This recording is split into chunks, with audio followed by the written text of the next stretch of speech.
تیزی سے سپیڈ پکڑ لی تھی۔ چھم چھم کر گرتی بارش دل میں گداز سی گدگدی کرتی ہوئی جسموں سے اندر اتر رہی تھی۔ بادل کہہ رہے تھے کہ آج وہ تھمنا نہیں چاہتے۔ گھر میں ہونے والی اس خوبصورت سی تقریب میں بس گھر کے افراد ہی تھے، ماہم، سکندر اور روحی کے علاوہ ایک جواد کے دوست بھی آئے تھے، کمال پاشا بھی انہی کی طرح بزنس سے وابستہ تھے اور ان کی اکلوتی بیٹی ہیرا بھی ساتھ ہی آئی تھیں۔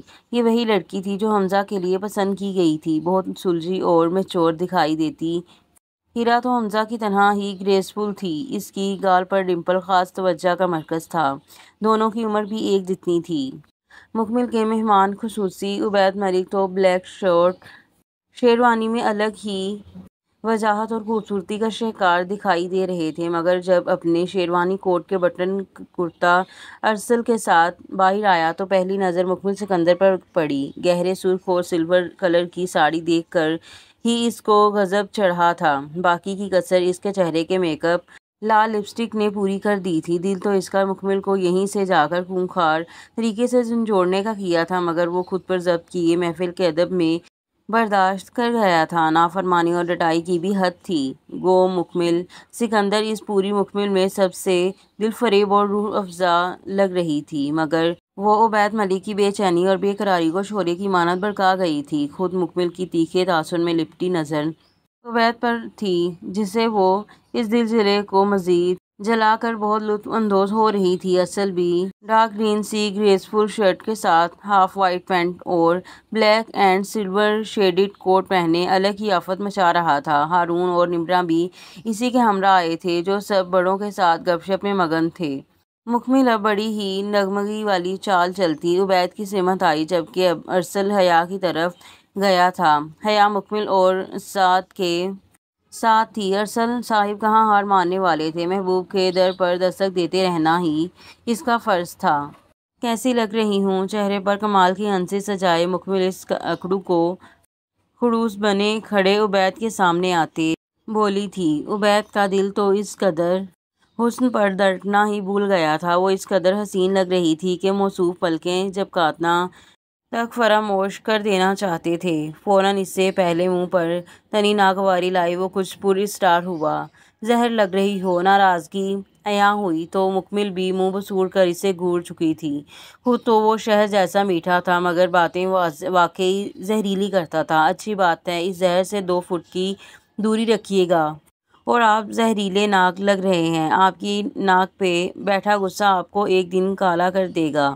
جلے اکڑے اور جلاد، بندہ کم از کم کبھی تو دل کھول کر مسکرا لیتا ہے۔ مکمل اسے محفل میں بے لگام کرنے کی پوری کوشش میں تھی، اور وہ نہ جانے کیسے اس لڑکی کا ناز اور ستم سہ رہا تھا۔ تمہارے ہوتے ہوئے مسکراہٹ آنے سے گریزاں ہے، چلی جاؤ یہاں سے، تمہارا حساب تو آج بے باک کرتا ہوں میں۔ بے حسی کا نمونہ بنے وہ اسے وارن کیے جان سے اتار رہا تھا، کیونکہ وہ محترم کی جان پر ظالم طریقے سے حاوی تھی۔ مکمل نے ایک غسیل نظر اس اکڑو پر ڈالی اور ناک ٹیڑھی کیے باقی مہمانوں کی طرف چلی گئی۔ عبید نے بمشکل اپنا غصہ ضبط کیا، جو اس کے ماتھے کی رگیں تان چکا تھا۔ بہت بری ہو کر بھی خوبصورت ہو، حیا کے کان میں سرگوشی کرتا ہوا وہ اس کے کندھے سے کندھا ملاتا ساتھ جا کھڑا ہوا تھا۔ حیا نے چونک کر ارسل کو دیکھا، جو منہ پر دل فریبی اور اداسی کی انتہا لیے سامنے دیکھ رہا تھا۔ تمہیں اگر اپنی عزت راز ہے تو چلے جاؤ۔ حیا کا بس چلتا تو اس ارسل کا منہ نوچ لیتی۔ اتنی ذلت کے بعد بھی وہ اس کے سامنے یوں آیا تھا جیسے کچھ ہوا ہی نہیں، مگر وہ اسے یوں پھنکارتی ہوئی بھی بری نہیں لگی تھی۔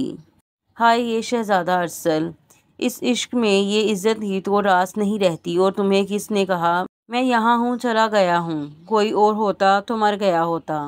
مرنے کی بات پر حیا مضحکہ خیز سا ہنسی تھی۔ ایک بار پھر وہ محبت کی توہین کر رہی تھی۔ ارسل کو تو جیسے پرواہ ہی کب تھی۔ تم اور تمہاری یہ 3rd کلاس محبت۔ حیا اس کا مذاق اڑاتے ہوئے ہنسی۔ وہ پگلا بھی ہنسا۔ 1st کو 3rd کہے جانے کا الزام تو واقعی ظالم تھا۔ تمہیں پھر ابھی محبت ہوئی ہی نہیں، ہوتی تو تم سمجھتی کہ یہ اول درجہ ہے۔ ارسل اس کی آنکھوں میں جھانکنے کو اس کے روبرو ہوا۔ وہ حیا کو الجھا رہا تھا، مگر وہ الجھنے والوں میں سے نہیں تھی۔ اس کے لیے ارسل اور مکمل بس وہ طوطے تھے جن میں عبید کی جان تھی، اور اسے بس یہ جان نکالنی تھی۔ اپنی یہ اول درجہ نحوست لو اور یہاں سے اپنی شکل گم کر لو۔ یہ نہ ہو اس دن جو تھپڑ سے بچ گئے تھے آج اس کی کسر پوری ہو جائے، خوامخواہ بڑی محفل میں ذلیل ہو جاؤ گے۔ ایک بار پھر اسے حقارت سے دیکھتی وہ مڑ گئی، مگر پھر جیسے جھٹکے پر پلٹی، کیونکہ ارسل اس کی بازو پکڑے سخت سا وارننگ تاثر لائے اسے روک چکا تھا۔ حیا کی نظریں اس پگلے دیوانے پر بری طرح گڑی ہوئی تھیں۔ حیا، اس کی جان چھوڑ دو، اسے جینے دو۔ عبید کو کوئی آنچ پہنچی تو تم میرا بھیانک روپ دیکھو گی۔ میں جتنا نرم آج تک دکھائی دیا ہوں اتنا ہوں نہیں۔ تمہیں بھی جو رعایت دے رہا ہوں وہ فقط اس لیے ہے کہ تم سے دل جوڑ بیٹھا ہوں، پر عبید کی خوشی پر کوئی کمپرومائز نہیں کروں گا۔ اس سے پہلے کہ حیا مزید زہر اگلتی، خود ارسل چہرے پر خفگی اور غصے کی لہر لائے اسے وارن کر رہا تھا، اور حیا تو اس کی ہمت پر آگ بگولا تھی۔ باڑ میں جاؤ تم اور باڑ میں جائے عبید، تم اپنی یہ دونس کہیں اور دکھاؤ۔ حیا تم سے ڈرتی نہیں ہے، میں ایسے برم کو جوتی کی نوک پر رکھتی ہوں، اور تم ہوتے کون ہو مجھے روکنے والے؟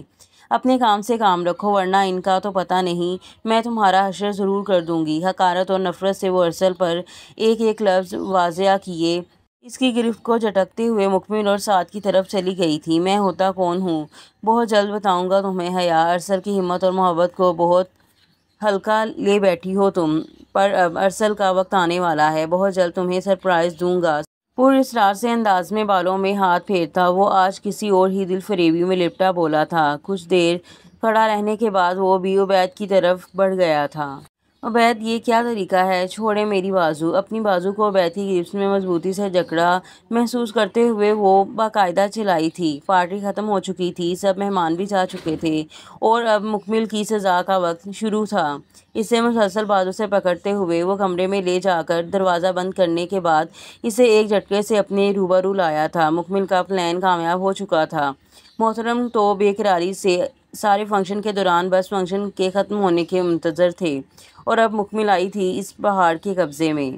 مکمل سکندر، تم کس مٹی کی بنی ہو؟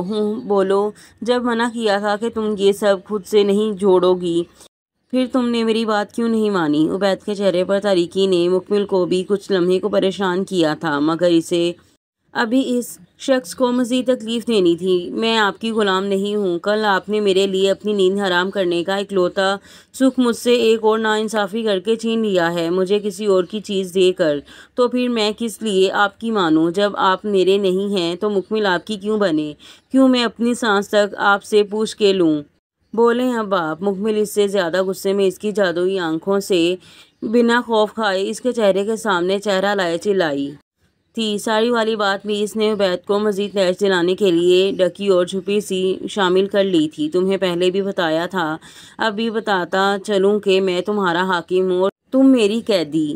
تمہیں سانس بھی عبید ملک کی مرضی اور منشا کے مطابق آئے گا۔ آج تمہیں اس نافرمانی کی پوری سزا دوں گا۔ آنکھوں میں وحشت لیے وہ مکمل کو خود تک جکڑے بڑے ظالمانہ انداز میں جتا رہا تھا، اور وہ تو اپنی سانس واقعی بند ہوتی محسوس کر رہی تھی۔ آپ میرے قریب آئے تو میں شور مچا دوں گی۔ عبید کے ارادوں کی سختی اور نظروں کی خماری بانپتے ہوئے وہ اس کی گرفت میں مچلتے ہوئے وارن کرتی بولی تھی، میں تمہارے قریب آلریڈی آ چکا ہوں۔ مجھے تم سے محبت ہوتی تو یقیناً اس سزا کا لطف ہی الگ ہوتا۔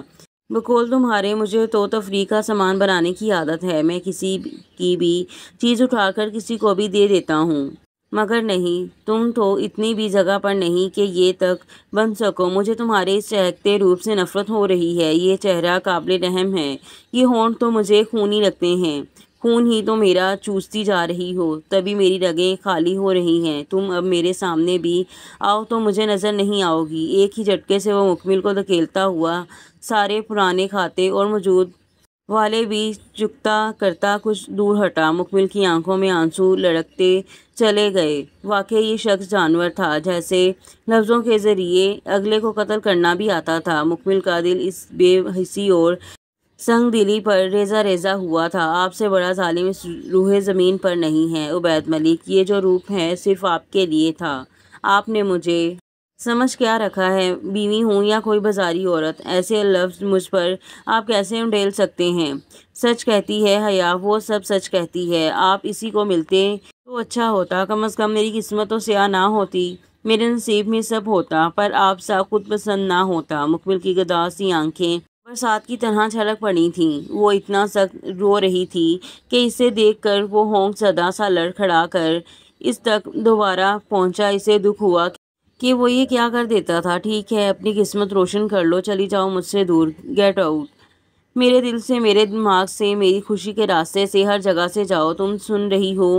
عبید اپنے حواس میں نہیں تھا۔ مکمل اپنی روئی سرخ آنکھوں سے اس خود سے زیادہ بے حال شخص پر رو رہی تھی جو سب کر رہا تھا مگر اظہار نہیں دے پا رہا تھا۔ ٹھیک ہے، آپ میرا گلا دبا دیں، اس دنیا سے ہی چلی جاتی ہوں۔ مکمل کا جواب عبید کو بھی لرزا چکا تھا۔ دونوں کے چہروں پر ہولناکی درج ہوئی تھی۔ میں جانتی ہوں آپ مجھ سے محبت کرتے ہیں۔ جب ایک انا پرست اظہار نہیں کر پاتا تو وہ یوں ہی کرتا ہے، دنیا جہان کی ہر بے تکی بات کرے گا پر اظہار نہیں کرے گا، اور مکمل آپ کو آپ کی طرح ہی ہینڈل کرے گی۔ آپ کی تکلیف سمجھتی ہوں پر آپ مجھے بانٹنے نہیں دے رہے۔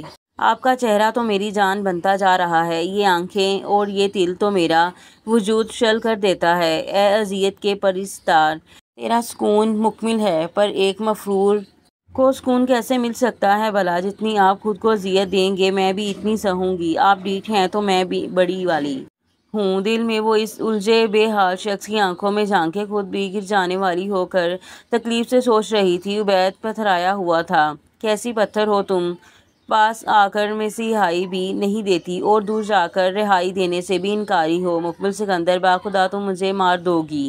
کرب لیے وہ بھی اس خود کو پتھر دکھائی دیتی مکمل کے متعلق سوچ رہا تھا۔ دونوں کی آنکھیں تشنہ تھیں مگر دونوں ہی ایک دوسرے کی تشنگی کو پامال کر رہے تھے، ایک دوسرے کی پیاس کو رد کر رہے تھے۔ لفظ زہر زہر سہی پر آپ ہی میرا اصل قرار ہیں۔ آپ کا تو پتہ نہیں پر مکمل کو آپ کی اس ظالم اور جلاد ذات سے محبت ہو گئی ہے۔ آپ ستم کریں اور مکمل سہ جائے مگر آہ تو کرے گی نا۔ مجھ پر ہر ظلم کر لیجئے طلسمی شہزادے، پر خود سے رہائی والا عذاب مت دیجئے، اس سے تو مکمل گلا دبائے بنا مر جائے گی۔ مکمل اس دنیا میں صرف ایک شخص کو جانتی ہے، عبید ملک۔ میرا انگ انگ، میرا دل، میرا دماغ اور سب کچھ آپ کے اس ستم کے باوجود آپ کے نالیوا ہے۔ یوں لگتا ہے کہ کوئی اور نام آئے گا تو زندگی ختم ہو جائے گی۔ وہ خود ہی روتی ہوئی دل میں اظہار کر رہی تھی۔ مکمل کی آنکھیں نمی لیے عبید کو تکلیف دے رہی تھیں۔ عبید کی آنکھوں میں بھی نمی اتری تھی۔ مجھے اوڑھنے دیں اذیتیں، میری عادتیں نہ خراب کر، مجھ سے دور ہو جاؤ مکمل پلیز۔ مکمل کے چہرے پر بے قرار ہو کر ہاتھ رکھتا وہ بے چین اور منتشر سا ایک آخری درخواست کر رہا تھا۔ مکمل اس کے اس ہاتھ کے ساتھ ساتھ اس کے ہر لمس کی طالب دکھائی دی تھی۔ میں کہاں جاؤں گی عبید، اس در کے سوا دنیا میں میرا کوئی دوسرا در نہیں ہے۔ مجھے غلام ہی بنا لیں پر مجھے جانے کا مت کہا کریں۔ مکمل کو لگا وہ شخص پھر سے بخار کی تپش میں شدید مبتلا ہے۔ خود مکمل کا رو رو کر چہرہ گرمائش لیے ہوئے تھا۔ اپنی تکلیف میں دونوں ہی دہک اور جل رہے تھے۔ مکمل اپنی دونوں بازو اس کی کمر سے پیچھے لے جا کر پھیلاتی اس پہلے سے مسمسار شخص کے سینے سے جا لگی تھی اور اس کے وجود کی تپش مکمل کو بھی اپنی لپیٹ میں لے چکی تھی۔ ذرا سی تکلیف اس شخص پر بے حد گراں تھی۔ مکمل تو اسے مزید تکلیف دینے چلی تھی مگر نہیں دے پا رہی تھی۔ اسے لگا جیسے اس پاگل شخص کا اب مکمل ہی علاج ہے اور وہ اپنی جگہ پر پتھر بن گیا تھا۔ اس کی آنکھوں سے بھی نمی بہہ کر رخسار پر ڈلک آئی تھی۔ وہ کتنی ہی دیر اپنی بازو مکمل کے گرد پھیلانے کی کوشش میں ہلکان رہا مگر کوشش کے کامیاب ہوتے ہی وہ اسے اپنے وجود کا حصہ بنائے اپنی آنکھیں بند کر گیا تھا۔ تم مجھے کسی ناکردہ جرم کی سزا مت دینا مکمل سکندر۔ اس کے سینے میں پیوست ہوئی مکمل کے کانوں میں ایک تھکی گزارش پڑی تھی جس پر وہ اپنی ننھی منھی گرفت اس پہاڑ کے گرد پہلے سے زیادہ مضبوط کیے ہوئی تھی۔ دوں گی روز ایسی ریڈ لپسٹک لگا کر تیار ہو کر، آپ کی دی ساڑی کبھی نہ پہن کر، آپ کے سامنے حیا کا ذکر چھیڑ کر۔ آپ ظالم ہیں تو میں زیادہ بڑی والی ہوں۔ روئی سی معصومیت میں وہ خود تو نہیں مگر عبید کو ضرور مسکرانے پر مجبور کر چکی تھی۔ بھلے ابھی تک عبید نے اظہار نہیں دیا تھا مگر مکمل ضرور دے گئی تھی۔ وہ عبید ملک جتنی پتھر نہیں بن پائی تھی۔ اچھا اب یہ چپکنا ختم کرو، تمہاری اس پرفیوم کی خوشبو سے میرا دم گھٹ جائے گا۔ مروت اور پیار تو اس خڑوس شخص کو چھوا تک نہ تھا۔ فوراً سے مکمل گرفت ہٹائے اس کے سامنے ہوئی مگر اتفاق سے مکمل کا پینٹڈ عبید کی شرٹ کے بٹن میں پھنس کر دونوں کو قید کر گیا تھا۔ مکمل تو اس قدر نازک اور خطرناک سچویشن میں سن ہو چکی تھی۔ عبید کی سانس کی تپش اس کی ناک پر بالکل آسانی سے جا رہی تھی ورنہ اسی عبید کی حرکت اس کے پیارے پینٹڈ کا کباڑہ کر سکتی تھی اور ان دونوں کا بھی خسارہ کر سکتی تھی۔ منہ ادھر کریں، گھبرائی سی آواز میں مکمل نے اس ساحر سے نظریں چرا کر اس کی شرٹ کے بٹن پر ہاتھ رکھ کر گزارش کی تو عبید نے پہلی بار بہت فرمانبردار سے تاثر کے ساتھ دل فریبی دبائی رخ پھیرا۔ مکمل کی سانس میں سانس آئی اور بٹن کھولتے ہی اس کا پینٹڈ آزاد ہو گیا۔ ایک نظر وہ عبید کا واپس مڑا چہرہ دیکھ کر ٹھٹکی۔ ایسی چیزیں جو رکاوٹ بنے انہیں مجھ سے دور رکھو، اور میرے لیے سب سے بڑی رکاوٹ تم خود ہو۔ بھلے دل اس جان سے پیاری پر فریفتہ ہوا تھا، پر اس گھمنڈی کے منہ سے جلے الفاظ ہی نکلے تھے۔ مکمل کو لگا وہ اس شخص سے دور نہیں ہونا چاہتی، پر وہ اسے خود سے بہت دور کر دینا چاہتا تھا۔ آپ کو فیور کیوں ہے؟ آپ خود کو جلا جلا کر تھکتے نہیں ہیں؟ بھلے آپ کا منہ بہت میٹھا دکھائی دیتا ہے، پر الفاظ تو زہریلے تیر ہیں، سیدھے اگلے بندے کے دل پر زخم چھوڑتے ہیں۔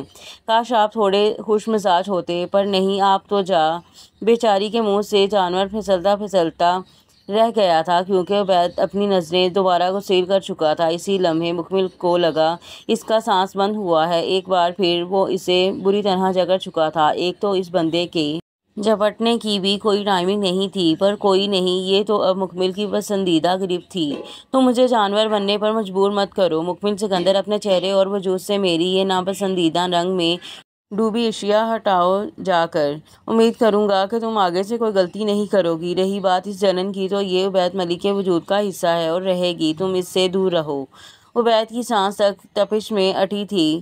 دن کو بارش میں بھیگنے سے وہ نازک مزاج عبید ملک ایک بار پھر دہک رہا تھا، اور مکمل کو لگا جیسے یہ تپش آج اسے بھی جلا رہی ہے۔ یہ بندہ تو کسی صورت اظہار پر آمادہ نہیں ہو رہا تھا۔ مکمل کی آنکھیں بھی اداس ہوئی تھیں۔ اب تو وہ سچ میں عبید سے بہت خفا ہوئی تھی۔ وہ اسے اظہار کے لیے مزید ستانا چاہتا تھا، جو مکمل کو بہت تکلیف دے گیا تھا۔ نمی پھر سے مکمل کی آنکھوں میں ناراضگی کی طرح جل اٹھی تھی۔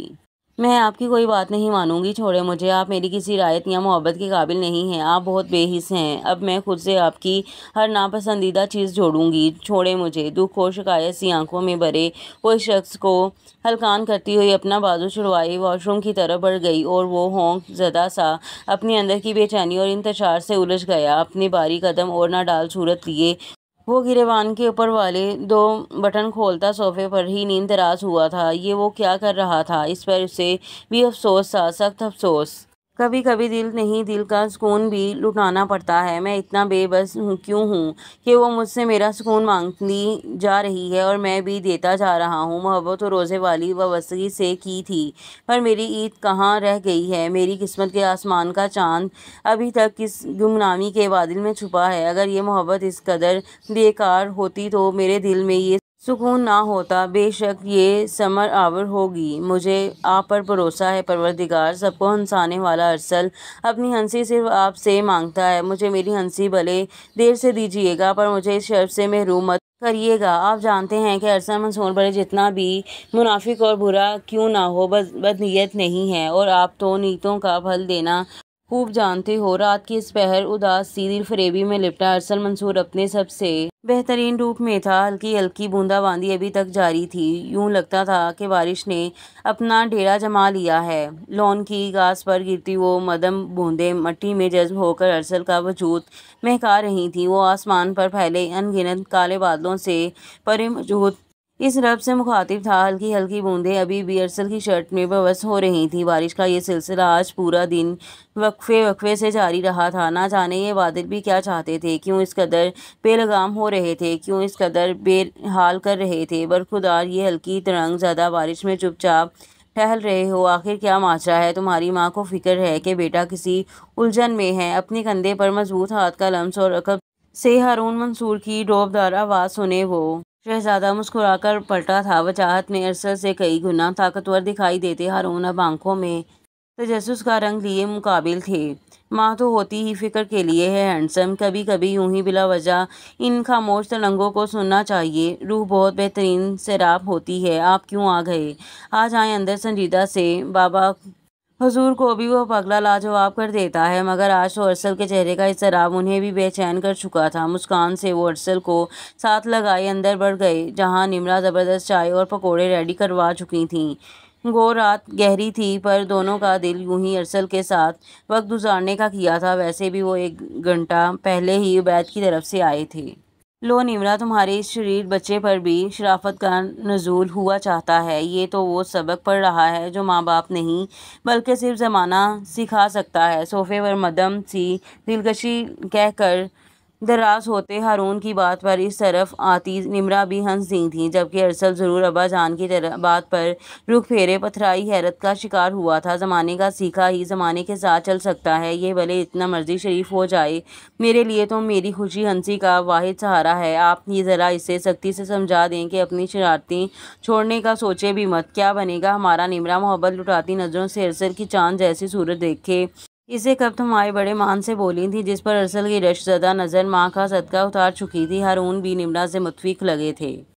ہاں، ہمارا کچھ بنے نہ بنے، تمہارے اس پراسرار سے بچے کا بن گیا ہے۔ ہارون کی نظریں ارسل کی نظر چراتی صورت پر انہیں تو دونوں کے چہروں پر شرارت ابھری تھی، جبکہ نمرا تو اب شدید تجسس میں باپ بیٹے کا یہ مسکان زدہ تبادلہ دیکھ کر بے چین ہوئی تھی۔ کیا مجھے بھی تو بتائیں۔ نمرا کی بے چینی عروج پر تھی۔ ارسل سر جھکائے مسکان ضبط کیے ہلکان ہوا تھا۔ اس کے ڈیڈ اس کی بے چینی تک پہنچ چکے تھے۔ بتا دیں گے پکوڑے تو دو ادھر، بس بیگم تم نہیں تبدیلی کے لیے خود کو تیار رکھو۔ ہارون صاحب تو بیچارے ارسل کی پس پردہ کٹ لگا رہے تھے۔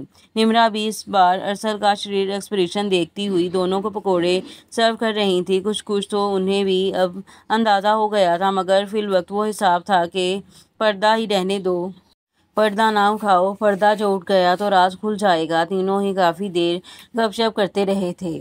مکمل میری جان، صبح صبح اس ٹھنڈ میں یہاں کیوں بیٹھی ہو؟ دیکھو ابھی بھی ہلکی ہلکی بوندیں گر رہی ہیں۔ مکمل کو صبح کے 6 بجے باہر راہداری کی آخری سیڑھی پر بیٹھا دیکھ کر مہرین بے قراری سے اس کی سمت آئیں تو مکمل اپنے خیالات سے باہر نکل کر رخ پھیرے متوجہ ہوئیں۔ مہرین کی فکر پر وہ آج بھی مسکرا دی تھی۔ رات مکمل جب باہر آئی تھی تو عبید وہیں صوفے پر ہی خود سے لڑتا لڑتا سو گیا تھا۔ مکمل بھی اس سے خفا سی تھی، تبھی نکلتے ہی سونے لیٹ گئی تھی، مگر عبید کا اظہار نہ کرنا اس کو ساری رات ستاتا رہا تھا۔ ایسے ہی مما دل چاہ رہا تھا۔ مکمل رخ سیدھا کیے لاڈ سے بولی تو مہرین بھی چہرے پر دل فریبی اوڑھے اس کے ساتھ ہی بیٹھ گئی تھیں۔ دو پیاری خواتین مسکرا کر بارش سے لطف اندوز ہوتی غضب کی حسین لگ رہی تھیں۔ مکمل کے چہرے پر بجھا سا تاثر واضح تھا۔ کیا ہوا ہے میری شہزادی، کچھ بوجھل لگ رہی ہے؟ مہرین کی شفیق نظریں پھر سے مکمل پر تھیں۔